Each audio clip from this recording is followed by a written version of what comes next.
Welcome to Review the Future, the podcast that takes an in-depth look at the impact of technology on culture. I'm John Perry. I'm Ted Cupper. And today on Review the Future, we are discussing the anthology TV series Philip K. Dick's Electric Dreams. And specifically today, we're going to be talking about episode 4, which is called Crazy Diamond. That's right. This episode is directed by Mark Munden, who is a British TV director. He did Utopia. It's written by Tony Grisoni, who is the guy who wrote Fear and Loathing in Las Vegas. Well, and this has a trippy feel to it, much like that movie. Oh, and it stars Steve Buscemi. He's such a weird face. I love it. So we're also going to try out a little bit more of a structured review format today. We're going to start off the episode with our very quick, if possible, if we can be brief. As quick as we can do. Sort of spoiler-free description of what this thing is. Then we're going to move on to the heart of the episode, which is going to be just sort of free-form discussion topics that arise from watching this, which may stray pretty far from the plot, because we're just going to talk about whatever is interesting or relevant to us. And at the end, we'll give it some kind of grade or recommendation. You know, did we like this thing or not? And we're going to spend as long as it takes to get through those 3 parts, which means some of these reviews may be short, some of them may be long. Therefore, some of our episodes may be shorter or longer than usual, and we're just going to kind of let things be as long as they want to be. So, Steve Buscemi is the main character of this. Right. And he has kind of a strange job. Do you want to explain that, Ted? Sure. So, yeah, the guy who's the main character works at what I would call is like a factory, basically, or I guess they call it like a mill, and it's a place where they make these sort of genetic hybrid humanoid things. They're called chimeric fusions in the story, and what they appear to be is a combination of human and pig genetic material used to create a sort of purpose-built humanoid slave thing. Human and porcine DNA. Yes. And then apparently the way that they are making these things with the pig DNA, and this isn't clearly explained in the thing, they are apparently lacking consciousness or animus or a soul or something like that. And in this world, and this is one of my favorite things about it, they have a technological solution for that. They have something called quantum consciousnesses, which are these little, they look like a vacuum tube with like a lava lamp inside them, kind of. That's the soul. That's like a soul that's been like sort of built from human and pig sources. And when you inject one of these into someone's brain with like an air gun, basically, these blank, genetically engineered bodies become full human equivalent beings. Or at least that's the demonstration that we get in the first couple of minutes of the show itself. Yeah, and if that sounds really weird, that's because it is, but it's somewhat important to what we're going to talk about. Well, and I just want to mention one other thing, which is that in this world, some people who are derived of pigs in this way kind of seem to look pig-like. Like they have porcine features, but they're humanoid, and then others do not. And right at the beginning, somebody kind of like outs himself as a Jack. They call the male pig people Jacks and the female pig people Jills. And it's a shock to everyone in the little tour group that he's leading. So the idea is that, they can make them with varying amounts of pig DNA, I guess, so that you can either tell or not tell that they are pig derived. We meet a 60% pig person that looks very much like a pig. Like she has like a Muppet face. It's very cool. Yeah. Yeah. Now, as far as, well, I guess part of setting the stage of the world, too, is that there's this theme of decay. So literally every aspect of the world seems to be falling apart. Right. The main character lives in a house that is like on the edge of the ocean, and like erosion is about to pull it into the sea. Right. You see a wide shot where like the roads are leading right up to the cliff. So like clearly there was a road there yesterday and, it eroded away. And then there's even like an erosion earthquake like in the story, right? Things start falling into the think ocean like during the story. Yeah, and then also symptomatic of that, food products are expiring very rapidly. And this ties directly into the plot because Steve Buscemi, as the main character, meets a Jill, one of these people with a very small amount of pig DNA. Right. That's like an underclass in this world. He meets her, and she is also in the process of decay. Much like sort of if you think of the replicants in Blade Runner, another Philip K. Dick based property. she doesn't have long to live unless she gets a new quantum consciousness. Right. Specifically, her quantum consciousness is like running out. So it's not her body that's failing. If she gets another one, she can continue to live. Now, she seems to have a job. I believe she sells insurance, but she doesn't seem to have a lot of means, certainly not to buy one of these things. So the main plot revolves around her trying to convince Steve Buscemi to help her in basically performing a heist of some of the quantum consciousnesses from where he works, so that she can, in particular, get one for herself to keep herself alive. Right. Her plan is to get one for herself and then sell the rest for money, basically, because this would make her a fugitive. And the whole thing has a kind of noir feel, which is similar to movies like Double Indemnity, which is literally said those words in the script several times. And it's also a little bit like Postman Always Rings Twice. Similar plot, another good movie of that era. And so she sort of sucks him into this scheme by seducing him, and he's also got a wife named Sally, so he keeps sort of wavering back and forth between, is he going to help her, is he going to run away with this Jill and their ill-gotten gains and sail away on his boat that he fantasizes about sailing away from this eroding world in, or is he going to like stick with his wife and stick with his boring job and try to make it work? I guess it's a midlife crisis story at the end of the day, basically. Big time. Yeah, he's got this boat and he's got a young girlfriend, you know? But anyway, that's the basic outline. So now, if you want to watch the thing, go ahead and watch it now. Turn off the podcast, because I can't guarantee we won't spoil things from here on out. Although the focus now is really not going to be on the plot of this thing. It's going to be on the questions it raises. Yeah, what questions does it raise? Now, on the surface, this is not our typical material, right? Because this is not super speculative. Obviously, this whole notion of quantum consciousness being shot into your head with an air gun is a little bit silly. And a lot of this, I think, is intended to be more metaphorical than literal. But still, I think there's like a couple things we can pull out of this. Yeah, absolutely. I mean, the thing that really attracted me about it right away was just the basic idea of genetically engineering people on purpose in a factory environment. You know, and the circumstances under which that might happen in reality. The way it's depicted in this world, it's very hard to understand how Jacks and Jills came about. They never really tell you. But you do get the sense that they used to not have consciousnesses. So at some point, they started making these Jacks and Jills, and they were not human equivalent.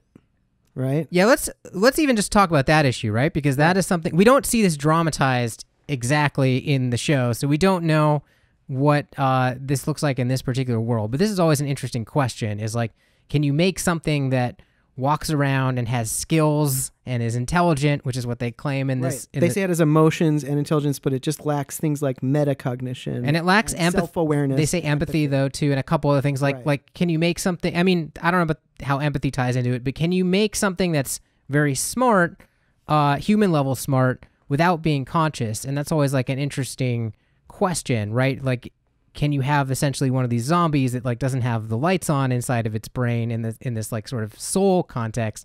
But I mean, obviously, when we say soul, it sounds all religious, but I think what we really mean like that is like sort of this this experience of this qualitative feeling of consciousness, right? That would make it deserving of our respect and ethical treatment.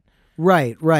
And and is it something that emerges, a property that emerges from the increasingly smart and complex brain or substrate, or is it something discrete, like they're supposing in this story, where it's like you can make something that has almost all those characteristics but isn't quite human level, and then they can discretely locate that which we used to call a soul or whatever as this thing with quantum property. Right. In real life, maybe it's like a particular like subroutine where it can like sort of look at itself, right, in a self-reflexive fashion, and that's what like the magic ingredient of consciousness is, right? We don't really have the answers to this. Right. Or it's possible there is no magic ingredient, of course. It's possible it's just like an emergent property. Right. In other words, that's the supposition. The supposition that's being made by this piece is that it is not just a concrete thing, but like a concrete thing that we can scientifically detect and manufacture, which is kind of cool. And I think those are actually like the two major branches in like with artificial life and sci-fi, right? There's like the theory that like if you just keep making Alexa smarter and smarter and smarter, then whether you were trying to make Alexa conscious or not doesn't matter. Alexa will just sort of become conscious. Right. Right. And then there's this other branch of sci-fi where it's like, no, you have to like at some point inject a soul or do something very special that will actually make this thing that even if it's very smart, it isn't technically conscious until you do add that extra ingredient. Right. But what about this issue of human-animal hybrids? Is there any future to that? Well, that's interesting because it's not made super clear in the story exactly why they've chosen pigs particularly. I'm assuming it's just because they're like close-ish to humans compared to other animals. But when you imagine it, you can quickly think of some reasons why you might want to make human-pig hybrids, such as perhaps making stronger humans for certain types of tasks, right? Perhaps. I mean, it's unclear how easy it is to like, or I guess to make edible humans, like delicious. Oh gosh, humans. That sounds terrible. That doesn't sound like a good idea though, right? There's no benefit to your food being conscious. If anything, you want to do the opposite. I mean, if you could identify like a gene variant that like normally only appears in animals that you thought would be compatible with humans, and I mean, we do share a lot of DNA with animals, but I mean, it's not like clear, how easy it is to make this kind of just splicing of two things together, but maybe there's some variant that you could use in humans that would make humans stronger along some axis.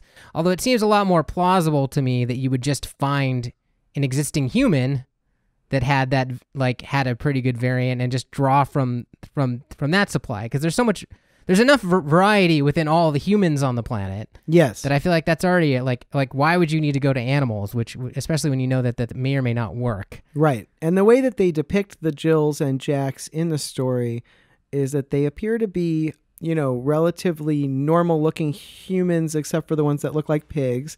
And they all seem to be employed in like a service job, right? Selling insurance or doing tours or being the security guard or something like that. Yeah, which brings up like so you don't need to be very strong. That's not like backbreaking farm work or something. Like you don't need to be a pig person to do any of those jobs. A human can do those jobs. Yeah, I feel like there's two issues here that are married in the show but would be separate in real life. Okay. Right? The one is the human-animal hybrid concept. Right. And the other is like breeding some sort of underclass. In other words, I don't think I think it's possible that we would do both. I just don't think that the path to like breeding some sort of like service human is going to be literally adding animal DNA. I mean, I think that makes sense as a metaphor. Okay, right. But I don't think that... Right. So it's like they're livestock, and it's like they're in these service jobs, and the metaphor is that, they've bred them down with domesticated animals to like make them more docile. Yeah. Like even Sue, the pig lady, says we're bred not to take offense when the when the human lady offends her. So I think those are actually both interesting things to talk about, but I would see them being separate. Right. In Okay. So let's split them up. Let's just talk about the question of enhancing humans with animal DNA or whatever, chimeric DNA. I mean, I have no idea. There certainly could be something fruitful down that path. It doesn't seem like the first place you would look to enhance humans, though. I agree. It does not seem like the first avenue. So you would definitely want to max out variety among humans first. And then I would assume any second order variety would come from other primates, I would think, right? Seems like maybe there's something in a chimpanzee, which is very close to us, that would help us. But how likely, a pig is definitely further away. Now, I mean, making hybrids is like an interesting path for science to go down. You could probably learn a lot. I think people would be very squeamish about doing this with humans at all. So right. I think we'd be much more apt to see genetic combinations of two animals. So, right. So that's kind of like the designer pets idea that we have in our graphic novel. Yeah. And the market for that is, I think, much more obvious, right? I mean, if you can make a flying Chihuahua bat, or on the more extreme side, a walkable dog-sized elephant or something like that. Especially one that was like very, very well tempered and like easy to get along with. Smelled good. Yeah. Farts lilacs. Now, is that better than just having like a robot pet? I think probably. Yeah, I think it is. Along some axes. I mean, part of pet value is like warmness, fuzziness. Now, what about something that we do today, right? Because dog breeding is like very prevalent, and we get quite a lot of variation out of dogs just through using standard breeding methods, right? Yes. Even if you just even brought like, more greater understanding of genetic engineering to dogs, I mean, what could you do there? I would imagine you might be able to like, because right now, like the breeds it's a little bit crude, right? I mean, most breeds have some drawback or problem. Sure. And like we have the breeds we have. I don't know. I don't feel like new dog breeds come along that often. I mean, sure. And now there's combos, but there's these, right. The new dog breeds these days are mostly, 2 dog breed combos that have become now a new breed, like that are now popular, golden doodles or something like that. Right. It's like, like this mix works. Yeah. Right. Yeah. But it's happening on like this sort of like very rough level. It's not like, if we could take the temperament of this breed and like the coat color of this breed and like very surgically put them together. I think that's what they try to do, but yeah, the tools are crude for this because they're just using dogs and a certain amount of culling, and otherwise it's just reproduction. Yeah. That feels like a near future prediction. That's like a pretty good one. Genetic dog show. Now, do you think there's like enough money in this to like pursue it? I mean, that's the other thing, like, right? Like, probably there's a lot of money in dogs. Where would there be the most money in terms of hybrid animals? I mean, I guess you could try to. I mean, we don't really use beasts of burden that often anymore. No, but I think food. Food providing farm animals. Right. Well, we already heavily breed and it's to some extent genetically engineer like our farm animals, but it's just like, again, it's not as surgical as it could be. Right. Yeah, we could imagine breeding animals like cows and pigs and chickens to be, very docile, to be disease resistant, to be able to withstand terrible quarters, and to, of course, make more meat. Now, there are some things like this now, right? Like I may need to look this up to remind myself, but I know with goats, they've genetically modified goats to like produce. Oh, pull up the genetically modified goats. I don't know about this. I think to produce actual drugs. Cool. Yeah. Okay. So I found what I'm thinking of. I don't.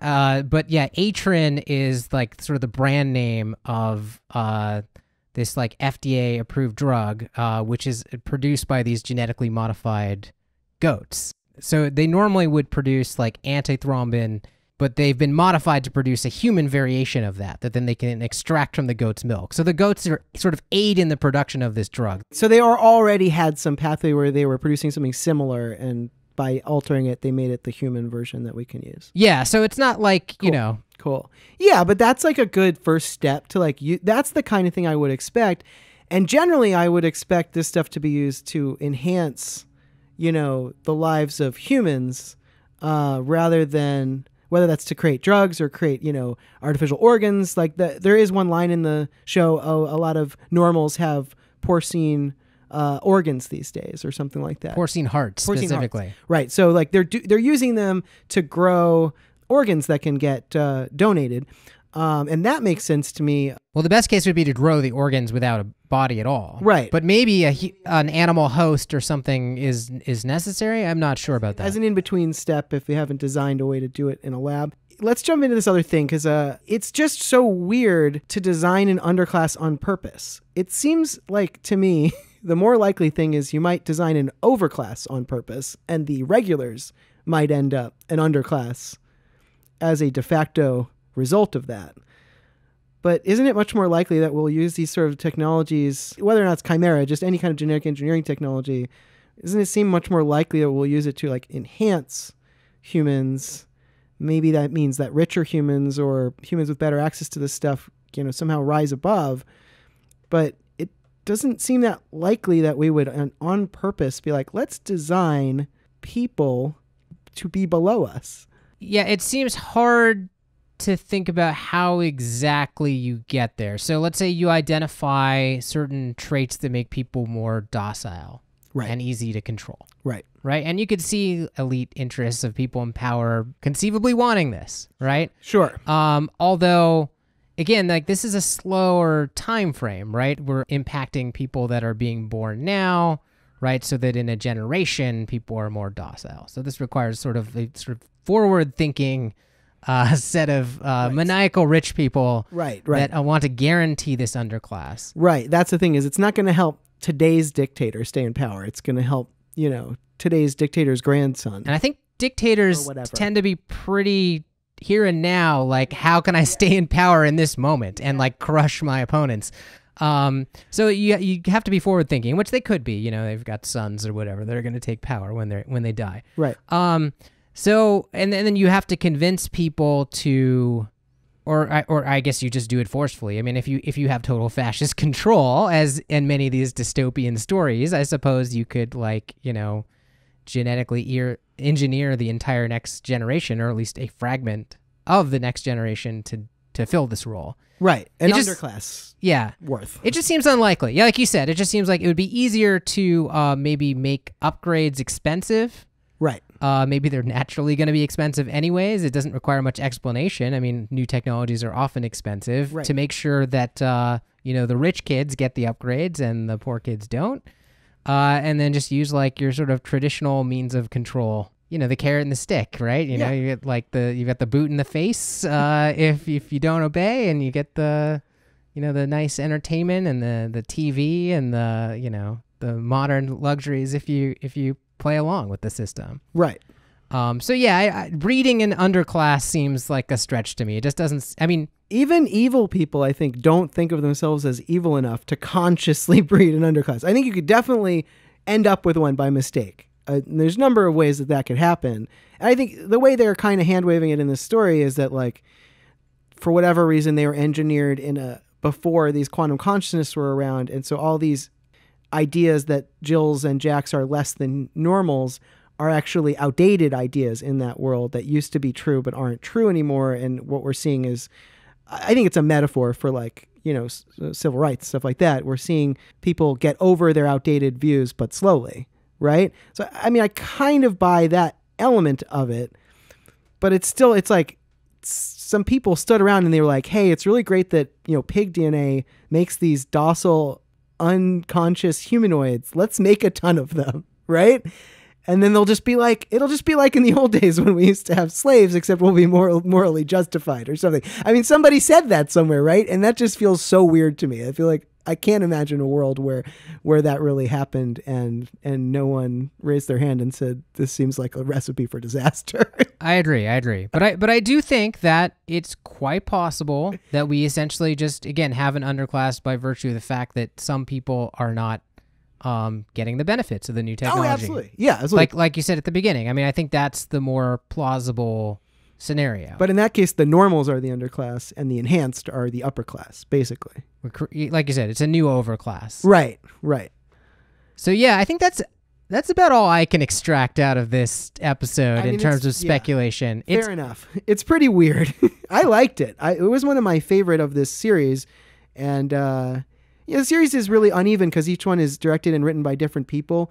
But they're all based on Philip K. Dick stories, which are great source material for this stuff because he was so prescient about so many things, and he's also just so deeply weird and like will just do crazy, wild, inexplicable things. Well, and these really, the episodes that I've seen, I haven't seen all of them, do a really good job of capturing the Philip K. Dick feel, which is very specific. And many of the like bigger budget Philip K. Dick movies that you've seen may have their merits, but they don't actually have the feeling of the books. Agreed. Yeah. I mean, maybe Total Recall comes the closest, but yeah, I think you're right. Like Minority Report and Blade Runner are great movies, but they don't really feel like Dick. They're so serious, and Minority Report's so Spielbergy in so many ways.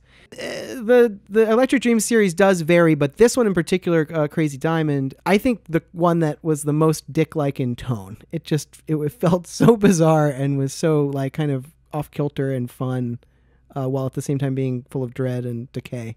Yeah, I enjoyed it. At the end, it was a little too vague on some of the details for me. Mm-hmm. Like some of the acting, that's like a little stilted. Some of it plays as like sort of like weird and dreamlike and like, Lynchian, but some of it just felt like weak acting. So yeah, throughout the series, I think the principals are good and the non-principal actors are sometimes not good. That's a problem, I think, throughout. But anyways, that's Crazy Diamond. Thanks for listening. So until next time, I'm Ted Kupper. I'm John Perry. And you've been listening to Review the Future. To subscribe or leave a comment on this episode, please visit reviewthefuture.com. You can also send emails to feedback@reviewthefuture.com. Thanks for listening.